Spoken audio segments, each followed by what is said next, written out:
নমস্কার বন্ধুরা, চলে এলো রঙ্গবতী মহিলা। এই যে মাছ ভাজা হয়ে গেছে। ও কি বড় দাগা, কি বড়, সবাই দেখতেই পাচ্ছেন। অত অত মানে মনে মুখটু কাকে ফটিয়ে দিয়ে দে চ্যানেল দেখে। মানে বিরক্তিকর সব, যেরকম অ্যাড দেয় খালি মাঝে মধ্যে। উফ, মানে অসহ্য, খায় না যেন বাপ জন্মে।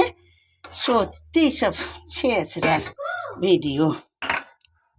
এখানে আজকে লঙ্কার গুঁড়ো দিয়ে করবো, জিরের গুঁড়ো, চিনি আর হলুদ, ব্যাস এই হচ্ছে মশলা বন্ধু। সবসময় হয়তো এই একদম রাধা। এখানে আলু ভেজে নিয়েছি, টমেটো। চলুন।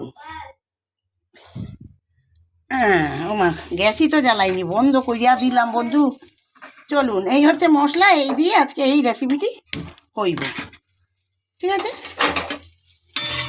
কিচ্ছু দেবো না, আদা ফাদা কিচ্ছু দেবো না, আদা পাতা লবণ চাদা কিচ্ছু না, চলবে না। এক এক সময় এক এক রকম খাবো বন্ধু। চলুন আসি, দেখা যাক। চলুন, সাথে হয়ে গেল একদম রেসিপি। খাবো গরম গরম ভাতে। আর আরও আছে সাথে অন্য কিছু বন্ধু, রঙের বাহার দেখাবো না আপনাদের কোনো কিছু। আর আর আর আর আর আর আর আর আর